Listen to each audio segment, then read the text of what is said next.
I'm 101 years old. Most of the people who once knew me well are gone now, and the strange part is how ordinary that feels.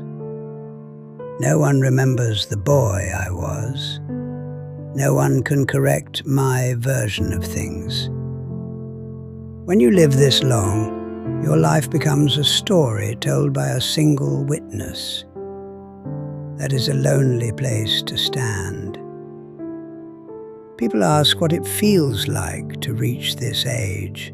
They expect something dramatic, but most days feel quiet, smaller than they used to.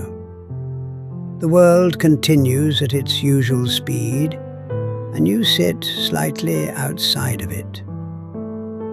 What surprises me most is not how much has changed. It is how long it took me to understand something simple. Why so many people feel lost. I didn't understand it when I was young. I thought feeling lost belonged to uncertain people, the indecisive ones, the dreamers who couldn't settle. I was not one of those.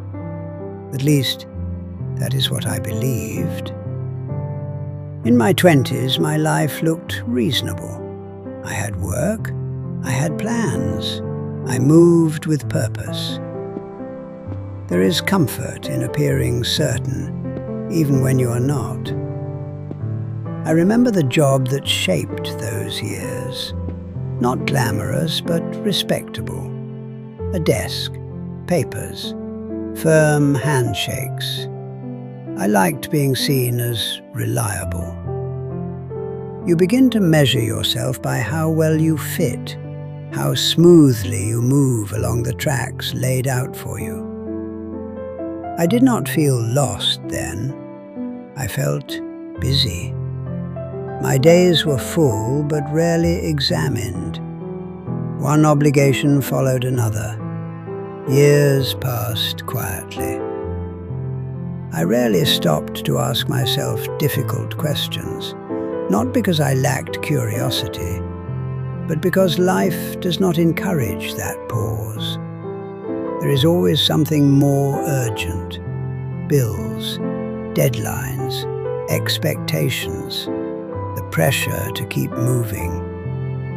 Looking back, I do not see foolishness. I see a man doing what seemed reasonable. That is how drifting begins, not with recklessness, but with obedience.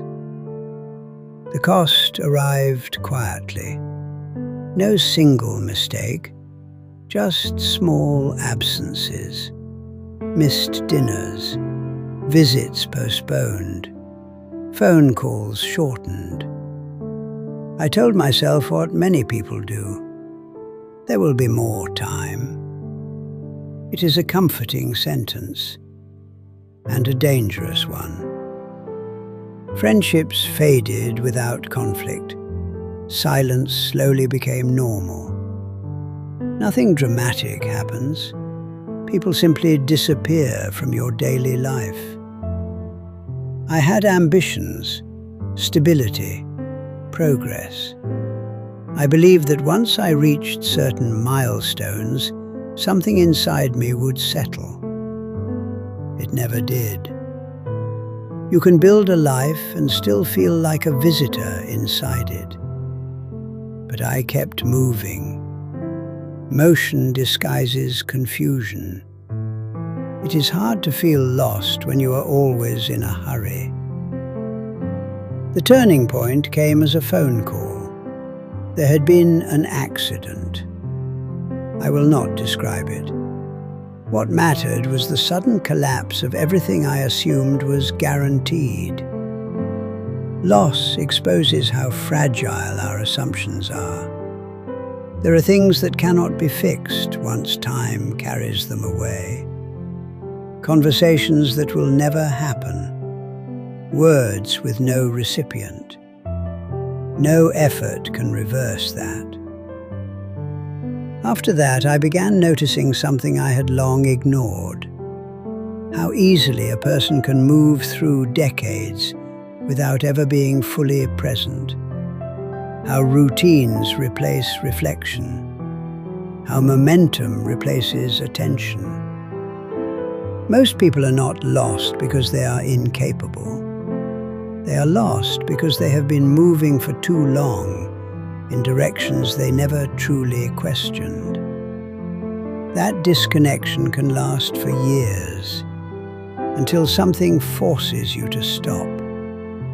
Age does that. Loss does it faster. At 101, there is very little left to chase. The future has narrowed. The urgency that once governed my decisions has softened. Time is not endless. It is diminishing. I do not say this to instruct anyone. Lives are too complicated for that. I can only speak about what I failed to see. If you feel lost, it may not be because you are broken. It may be because you have been moving too fast to notice your own life. Because noise crowded out quieter truths. Modern life rewards speed. It rarely rewards stillness. Yet without stillness, a person can travel very far from themselves. I sometimes wonder how my life might have unfolded had I questioned more earlier. But wondering does not change the past. What cannot be fixed must be accepted. Regret rarely arrives as drama. It appears quietly, an awareness of things postponed, words unsaid, paths unexplored. It sits beside you gently, and yet there is gratitude. To have lived long enough to see patterns, to sit here now, able to speak honestly. There is value in that. I do not know how many days remain. That question has lost its urgency. An ending at my age is not a possibility. It is a certainty, waiting patiently. So I speak while I can. Lives are not puzzles to be solved. They are experiences to be inhabited. Feeling lost is not failure. Sometimes it is the beginning of noticing. Tonight, as on many nights, I will sit quietly before sleep. The room will be still. The past will move through my mind in fragments. Faces, places, moments whose importance I only understood after they were gone. There is sadness in that, but also calm.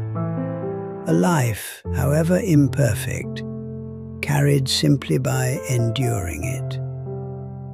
That is enough for me now.